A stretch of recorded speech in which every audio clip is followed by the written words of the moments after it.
Todos los días, tomamos decisiones. Algunas son simples: ¿qué voy a almorzar? ¿Qué serie voy a ver esta noche? Pero otras son realmente complejas: elegir una carrera, diseñar un robot autónomo o programar un vehículo que navegue un mundo incierto. Hoy vamos a explorar cómo la inteligencia artificial enfrenta esas decisiones complicadas, basándonos en el capítulo 16 Tomando decisiones complejas del libro Inteligencia Artificial, un enfoque moderno. Vamos a ver cómo los agentes, como robots o sistemas inteligentes, pueden tomar buenas decisiones, incluso cuando no tienen toda la información sobre el mundo que los rodea.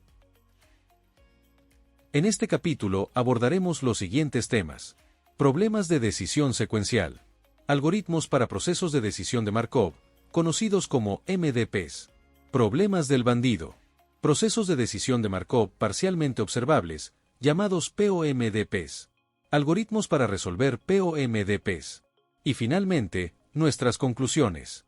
Problemas de decisión secuencial. Vamos a comenzar introduciendo los problemas de decisión secuenciales, que son la base conceptual de los modelos que estudiaremos a lo largo de este capítulo. Imaginemos un escenario: un agente se mueve en una grilla de 4 filas por 3 columnas. En cada paso, el agente puede intentar moverse hacia arriba, abajo, izquierda o derecha.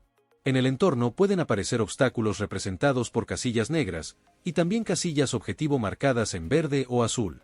Además, dentro del entorno pueden existir bonificaciones o penalizaciones. El objetivo del agente es desplazarse desde una casilla inicial hasta una casilla objetivo, tratando de maximizar las recompensas acumuladas, ya sea recogiendo bonificaciones o evitando penalizaciones, mientras minimiza los costos de movimiento, como el consumo de energía. La dificultad aparece porque el agente no siempre se mueve exactamente como desea. Su comportamiento es estocástico. Por ejemplo, al intentar moverse hacia arriba, existe una probabilidad del 80% de que lo logre. Sin embargo, también hay un 10% de probabilidad de que termine moviéndose hacia la izquierda y otro 10% de que se desplace hacia la derecha. Esta incertidumbre complica la planificación de sus movimientos. En un entorno determinista, podríamos trazar fácilmente un camino óptimo, por ejemplo, arriba, arriba, derecha, derecha, derecha. Pero con incertidumbre, la probabilidad de éxito disminuye exponencialmente. Por ejemplo, realizar correctamente 5 movimientos seguidos, cada uno con una probabilidad de éxito de 80%, resulta en una probabilidad combinada de aproximadamente 33%. Incluso, podrían ocurrir situaciones curiosas, donde debido a movimientos aleatorios, el agente alcance la meta accidentalmente, aunque con una probabilidad muy baja, como del 0.1%. Para modelar este tipo de comportamientos, debemos definir dos conceptos fundamentales. Primero, el modelo de transición, que describe la probabilidad de llegar a un estado siguiente, llamado S', partiendo de un estado actual S, al ejecutar una acción A. Esto se denota como P de S' dado S y A. Segundo, la función de recompensa, que asigna un valor numérico al resultado de realizar una acción desde un estado hacia otro, denotado como R de S, A y S'. Con estos elementos, podemos definir formalmente un proceso de decisión de Markov, o MDP por sus siglas en inglés. Un MDP consta de un conjunto de estados posibles, un conjunto de acciones disponibles, una función de transición probabilística, expresada como P de S' dado S y A, y una función de recompensa, expresada como R de S, A y S'. El entorno de nuestra grilla es un ejemplo clásico de un MDP.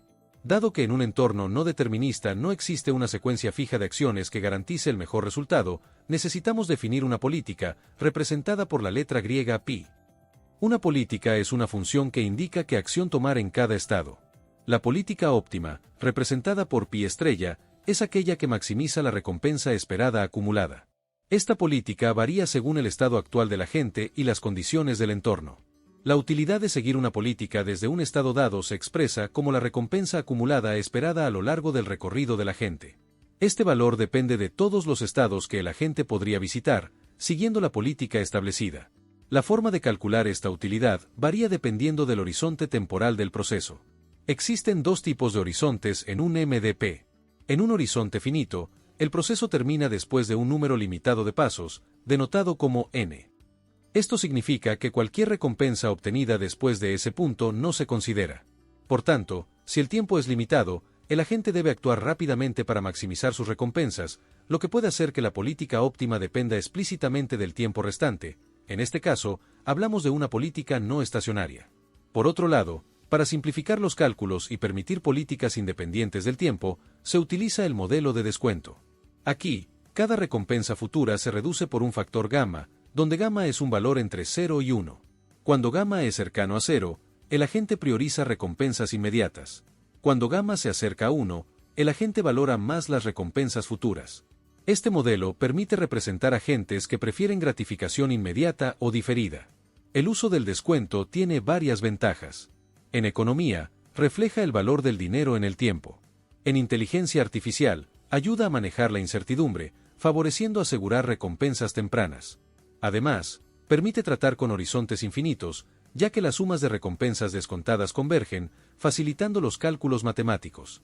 Finalmente, alinea el comportamiento de los agentes con la tendencia natural de humanos y animales a preferir recompensas inmediatas.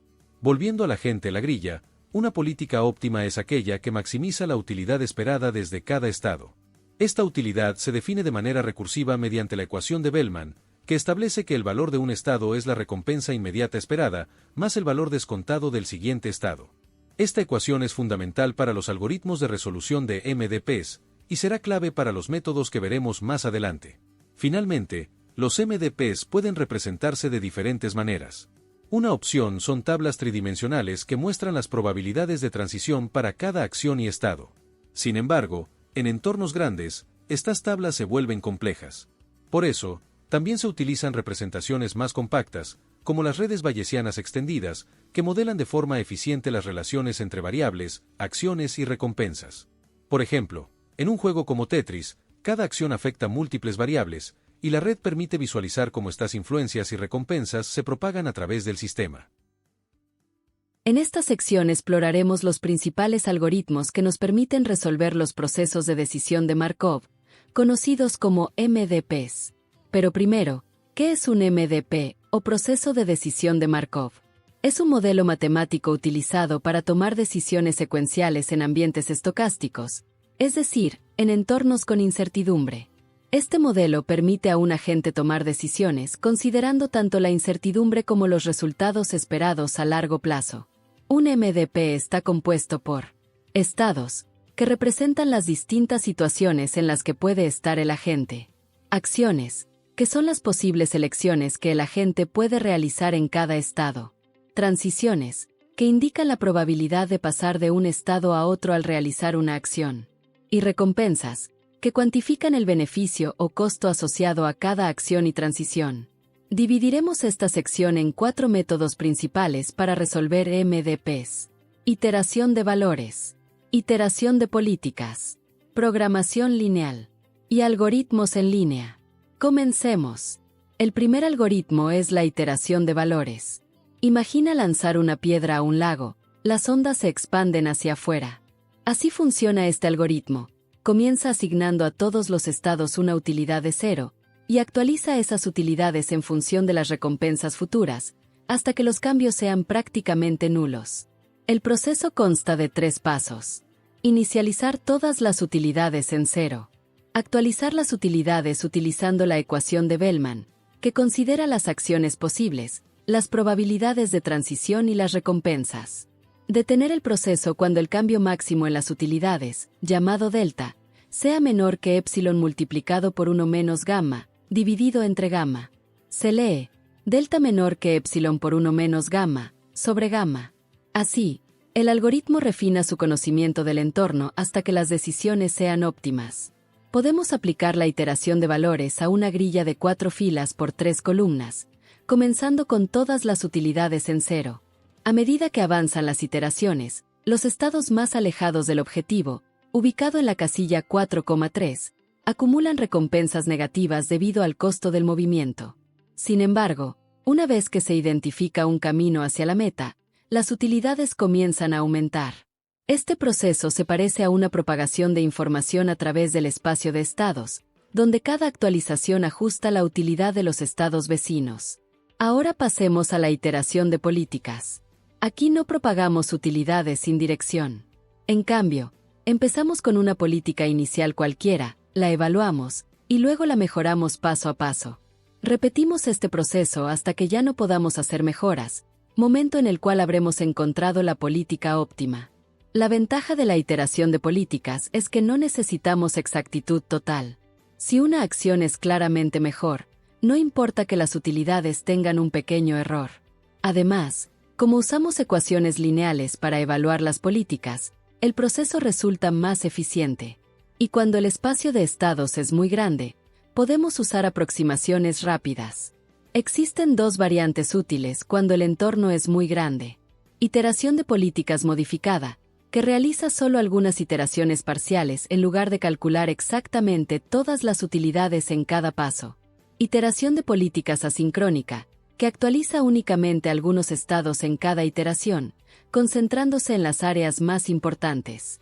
Estas variantes permiten ahorrar recursos sin sacrificar la calidad de la política final. Otro enfoque es transformar el problema en un sistema de desigualdades y resolverlo usando programación lineal. Aunque es un método poderoso en teoría, en la práctica los solucionadores de programación lineal suelen ser más lentos que la iteración de valores o de políticas, especialmente cuando el número de estados es elevado. Hasta ahora hemos visto algoritmos que planean todo antes de actuar. Pero, ¿qué pasa si el mundo es demasiado grande? Aquí aparecen los algoritmos en línea. Los algoritmos fuera de línea, como la iteración de valores y de políticas, resuelven todo el modelo antes de actuar. En cambio, los algoritmos en línea, como SpectImax y UCT, toman decisiones mientras actúan, evaluando solo lo necesario en cada momento. Este enfoque es crucial en entornos muy grandes, donde calcular toda la política sería impráctico. Entre los algoritmos en línea, uno muy conocido es SpectImax. SpectImax construye árboles de decisión, pero no los expande completamente. Solo avanza hasta una cierta profundidad, estableciendo un horizonte epsilon que limita la planificación al corto plazo. Otro enfoque es la programación dinámica en tiempo real o RTDP. Este algoritmo no construye un árbol, sino que ve el entorno como un grafo, enfocándose solamente en los estados que ha explorado.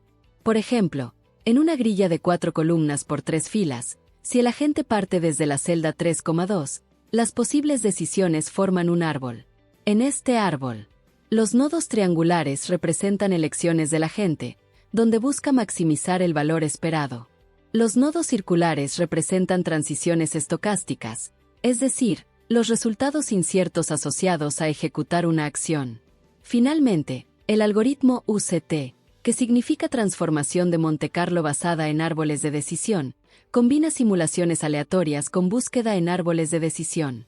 Aunque no es tan eficiente en mundos pequeños como la grilla 4x3, se destaca en entornos como Tetris, donde es necesario proyectarse muy lejos hacia el futuro. Incluso estrategias simples, como evitar crear salientes, pueden mejorar notablemente el desempeño.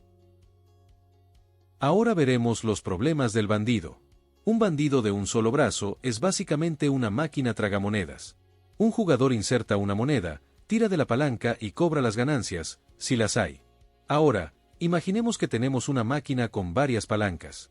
Cada palanca representa una acción posible, y cada vez que tiramos de una, recibimos una recompensa, aunque no conocemos su probabilidad exacta. A esto se le llama un problema del bandido de n brazos, donde n es el número de palancas. El reto es decidir en cada momento de qué palanca tirar para maximizar la recompensa total a lo largo del tiempo. Este tipo de problema aparece en áreas como la medicina, las finanzas, el marketing, entre muchas otras. Aquí surge un dilema. ¿Debo seguir explotando la mejor opción conocida, o debo explorar nuevas opciones que podrían ser mejores? Por ejemplo, si siempre elijo el tratamiento que me ha funcionado antes, podría perderme uno aún mejor. Pero si pruebo demasiadas opciones, tal vez pierda tiempo y recursos. Este equilibrio entre explorar y explotar es central en los problemas del bandido. Una de las definiciones más limpias es la siguiente. Cada brazo, denotado como M sub i, es un proceso de recompensa de Markov, o MRP. Es decir, un MDP con una sola acción, llamada A sub i, y está compuesto por estados, un modelo de transición, y una función de recompensa.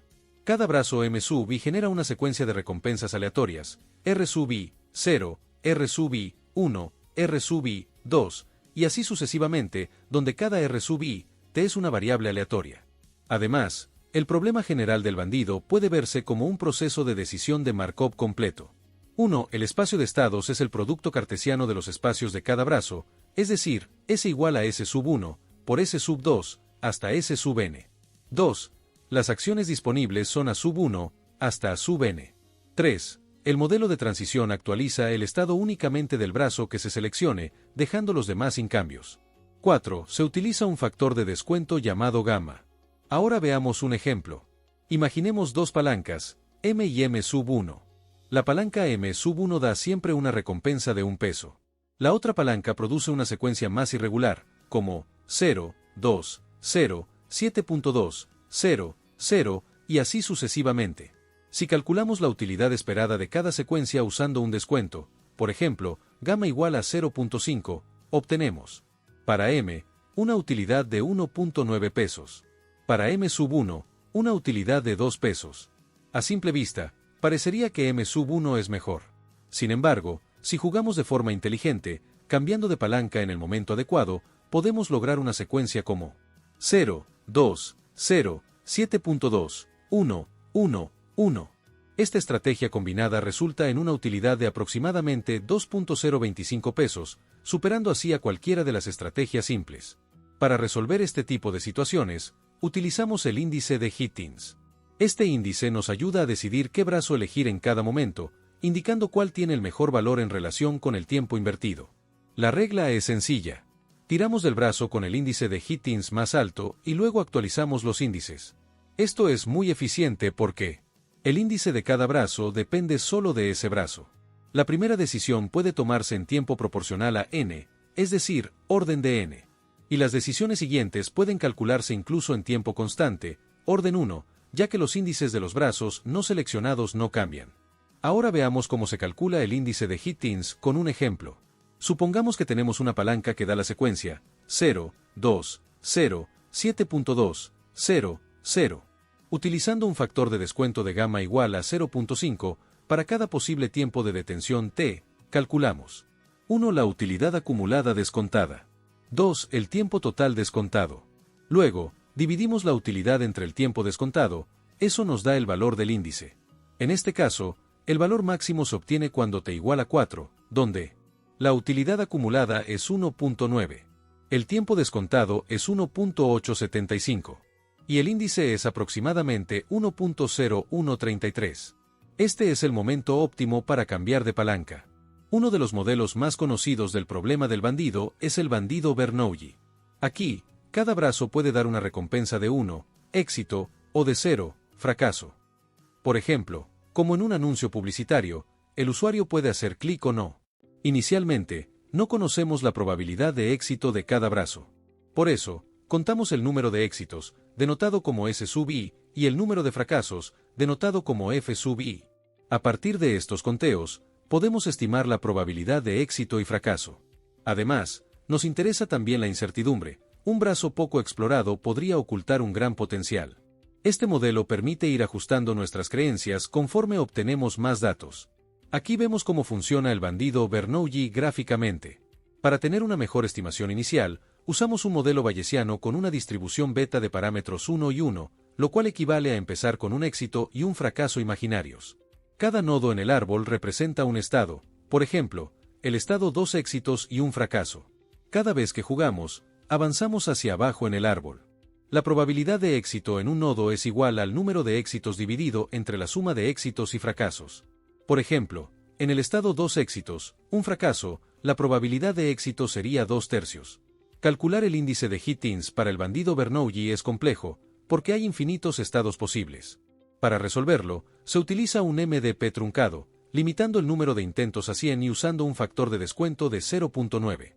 La gráfica tridimensional muestra el índice de Hittins en función del número de éxitos y fracasos. Aunque el índice de Hittins es óptimo en teoría, calcularlo puede ser muy costoso. Por eso, se utilizan políticas aproximadas, como UCB, o límite superior de confianza, que combina el valor estimado de cada brazo con su incertidumbre. Si un brazo ha sido poco explorado, su límite superior será mayor, incentivando su exploración. Muestreo de Thompson, donde se simula una posible probabilidad de éxito para cada brazo y se elige el mejor en esa simulación. Ambos métodos tienen la propiedad de que su regret, es decir, la diferencia con respecto a una política perfecta, crece de manera logarítmica, lo cual es lo mejor posible en teoría. Hasta ahora hemos hablado de usar índices, como el de Hittins, para decidir qué brazo elegir. Sin embargo, en algunos problemas de selección, el objetivo no es recolectar muchas recompensas, sino identificar cuál opción es la mejor. Y en estos casos, no existe un índice que pueda calcularse por separado para cada brazo de forma óptima. Las decisiones dependen del contexto completo. Por eso, se dice que estos problemas no son indexables. Un ejemplo muy claro de problema de selección es el siguiente. Imaginemos que probamos varios antibióticos contra bacterias.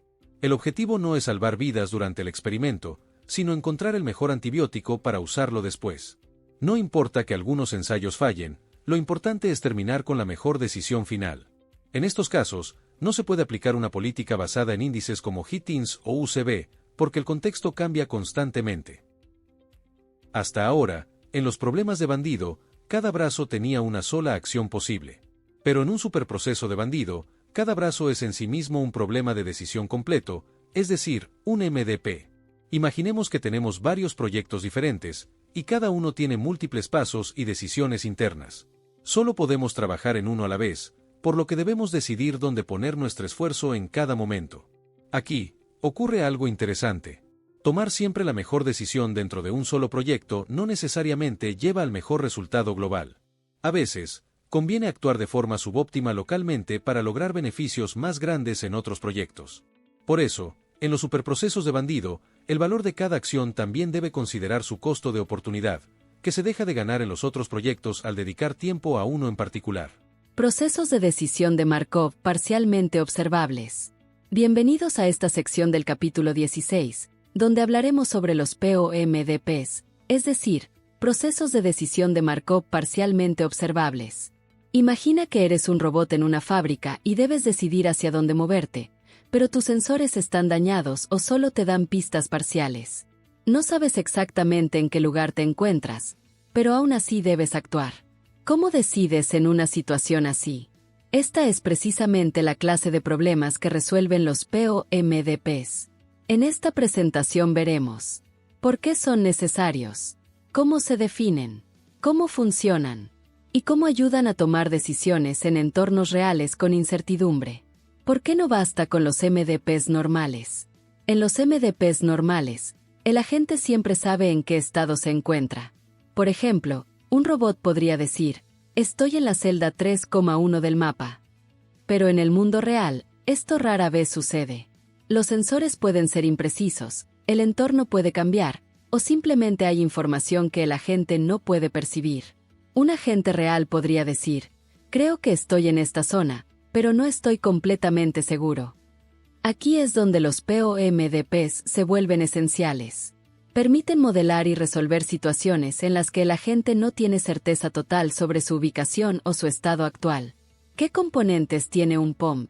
Un POMD contiene todos los elementos de un MDP clásico. Un conjunto de estados posibles. Un conjunto de acciones. Un modelo que indica cómo las acciones cambian el estado. Y una función de recompensas que asigna beneficios o costos a esas transiciones. Pero además, incorpora algo especial, el modelo de observación. Este modelo se representa como PDE dado S, es decir, la probabilidad de observar cierta evidencia es si estamos en el estado S. En otras palabras, el agente no observa directamente el estado real, sino que recibe una señal parcial o ruidosa. Este componente le permite razonar y actuar bajo incertidumbre. Estado de creencia, lo que el agente cree saber. Como el agente no sabe con certeza en qué estado se encuentra, necesita mantener una creencia sobre su ubicación. Esta creencia se llama estado de creencia. Se trata de una distribución de probabilidad sobre todos los estados posibles. Por ejemplo, el agente puede pensar que tiene un 40% de probabilidad de estar en una celda específica, un 30% en otra, y así sucesivamente.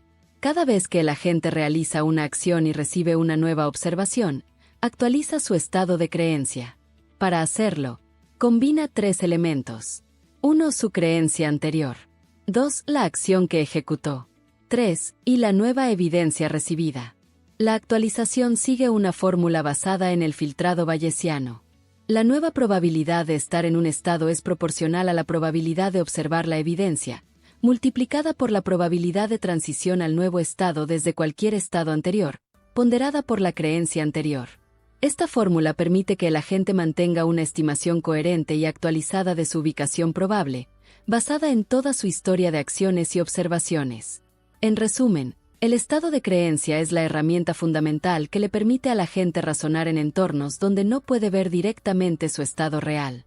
¿Cómo toma decisiones un agente en un POMP? Aunque el agente no conoce su estado real, puede actuar usando su estado de creencia actual. El ciclo que sigue es el siguiente. 1. Utiliza su política óptima, denotada como pie estrella, para elegir una acción basada en su creencia actual. 2. Ejecuta la acción y recibe una señal o evidencia del entorno. 3. Utiliza esa observación para actualizar su estado de creencia. Y así repite el proceso. Todo gira en torno a la creencia, no al estado real. Esto permite tomar decisiones racionales incluso bajo incertidumbre. Es como conducir con niebla. No ves claramente todo el camino, pero sigues avanzando basándote en lo que crees saber. Ya hemos visto en secciones anteriores qué son los MDPs y cómo se resuelven. Ahora nos acercaremos a la resolución de POMDPs, es decir, procesos de decisión de Markov parcialmente observables, que añaden una capa crucial de realismo. El agente no tiene conocimiento completo del estado del mundo. Un POMP puede considerarse, teóricamente, como un MDP donde los estados son estados de creencia. Por eso, los algoritmos para resolver POMDPs adaptan las técnicas de resolución de MDPs al espacio de creencias. Existen dos enfoques principales. Algoritmos offline, que generan una solución óptima antes de que el agente comience a actuar. Algoritmos online, que realizan una cantidad significativa de cálculos en cada punto de decisión. Sin embargo, encontrar políticas óptimas de manera offline en POMDPs generales es extremadamente difícil. De hecho, nos enfrentamos a un problema PSPACE-hard, es decir, de complejidad muy alta. Comencemos con uno de los algoritmos fundamentales. La iteración de valores para POMDPs, que es una extensión de la iteración de valores en MDPs. A diferencia de los MDPs, donde calculamos la utilidad de cada estado físico, en los POMDPs debemos calcular la utilidad de cada estado de creencia. El proceso es el siguiente. Inicialización. Se inicia con un conjunto de vectores alfa, que representan los planes más simples, generalmente de un solo paso. Iteración. Se guarda el conjunto anterior de utilidades para comparar la convergencia. Se generan nuevos planes combinando una acción inicial con los planes anteriores para cada observación posible. Se calcula el nuevo vector alfa, considerando la recompensa inmediata y la utilidad descontada de seguir los subplanes. Filtrado. Se eliminan los planes dominados, es decir, aquellos que son subóptimos en todo el espacio de creencias. Condición de terminación. Se mide la diferencia máxima entre el conjunto anterior y el nuevo. Si es menor o igual a un umbral de error, se considera que ha convergido. Resultado. Se retorna el conjunto final de planes y vectores alfa, que definen la función de utilidad óptima. Ahora veremos un ejemplo sencillo. Hay dos estados físicos, A y B. Hay dos acciones disponibles, quedarse, stay, y irse, go. El modelo de transición es: si eliges quedarte, permaneces en el mismo estado con una probabilidad de 0.9 y cambias al otro estado con probabilidad de 0.1. Si eliges irse, cambias al otro estado con probabilidad de 0.9 y permaneces en el mismo estado con probabilidad de 0.1. Las recompensas dependen del estado final. Terminar en A da recompensa 0. Terminar en B da recompensa 1. El agente no sabe con certeza en qué estado está, solo mantiene una creencia probabilística. Además, existe un sensor que reporta correctamente el estado con una probabilidad de 0.6, lo cual es importante para actualizar la creencia, aunque para calcular la utilidad de un plan dado, se enfoca en la creencia actual y las transiciones. El agente mantiene una creencia, representada por B de A y B de B. Dado que solo hay dos estados, podemos usar directamente B de B, porque B de A es simplemente 1 menos B de B. Un plan le indica al agente qué acción tomar dependiendo de las observaciones. La utilidad esperada de ejecutar un plan desde un estado físico se representa como alfa sub PDS. Los cálculos son: utilidad de quedarse empezando en A, 0.9 por la recompensa de quedarse en A, más 0.1 por la recompensa de moverse a B.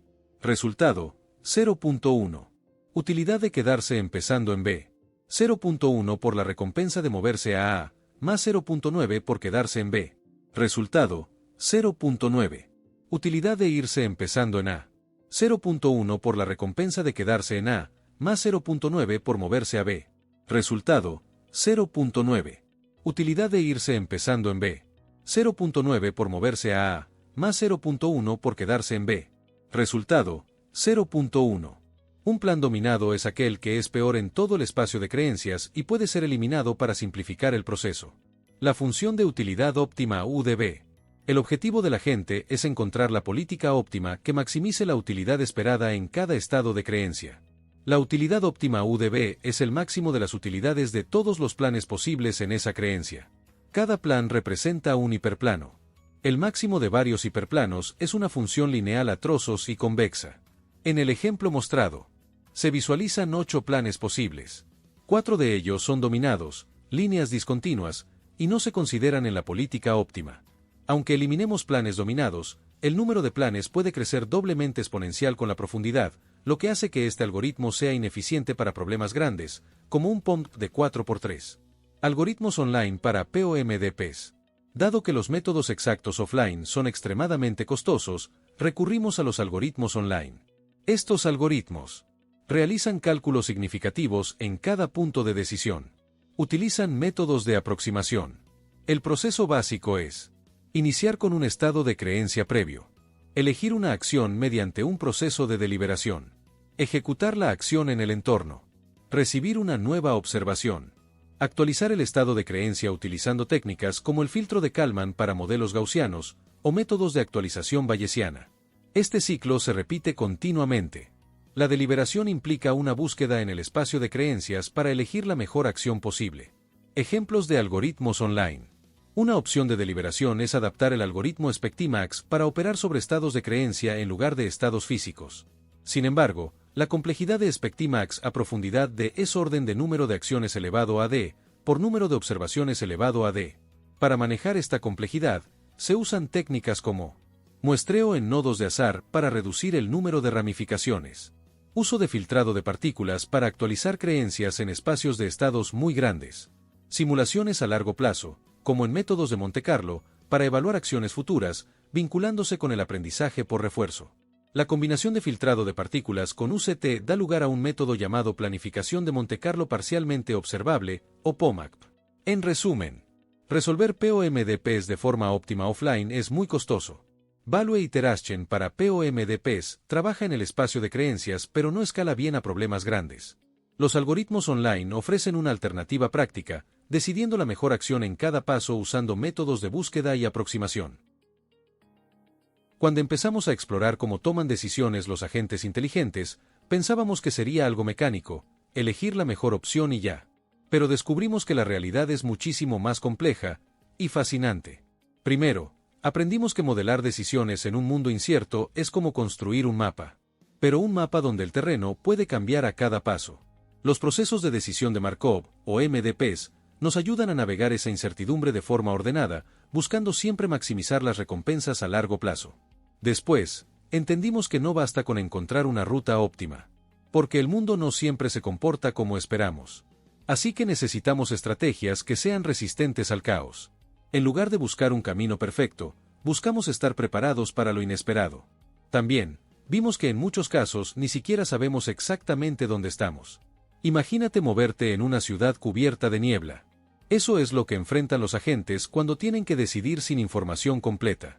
Y aquí es donde los POMDPs nos enseñan a pensar en términos de creencias, estimaciones inteligentes de dónde podríamos estar. Finalmente, nos dimos cuenta de que esto no es solo teoría. Gracias a métodos como POMAP, hoy podemos aplicar estas ideas en el mundo real.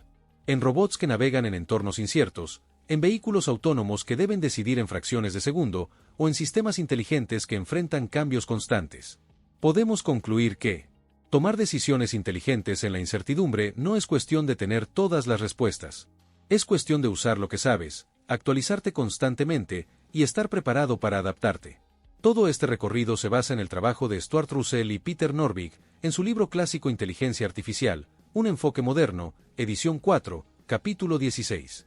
Así que la próxima vez que enfrentes una decisión complicada, recuerda, incluso los sistemas más inteligentes no siempre ven todo. Lo importante es actuar con lo que sabes y actualizar tu visión en el camino. Muchas gracias por acompañarnos. Que tengan un excelente día.